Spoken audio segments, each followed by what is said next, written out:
السلام علیکم گائز، آج آپ سب کو ایک بات بتاتی ہوں، پلیز ضرور سنیے گا اور اسکپ بالکل مت کیجیے گا۔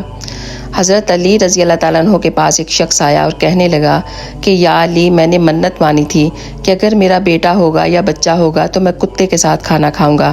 اب میرا بچہ ہو گیا ہے اور اللہ تعالیٰ نے مجھے بیٹا عطا کیا ہے، تو اب آپ بتائیں کہ میں کیا کروں؟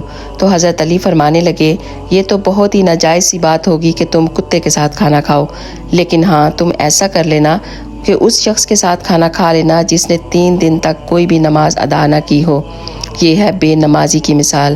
آپ سب سے ریکویسٹ ہے کہ خدا را نماز کی طرف آ جائیں، یہ بہت سے گناہوں سے انسان کو بچا لیتی ہے۔ ہم میں سے بہت سارے ایسے لوگ ہیں جو بالکل بھی نماز ادا نہیں کرتے۔ اللہ تعالی ہم سب کو 5 وقت نماز پڑھنے کی توفیق عطا فرمائے، اچھے اور نیک عمل کرنے کی توفیق عطا فرمائے، آمین یا رب العالمین۔ اگر آپ کو یہ ویڈیو اچھی لگے تو پلیز اس کو شیئر ضرور کیجیے گا۔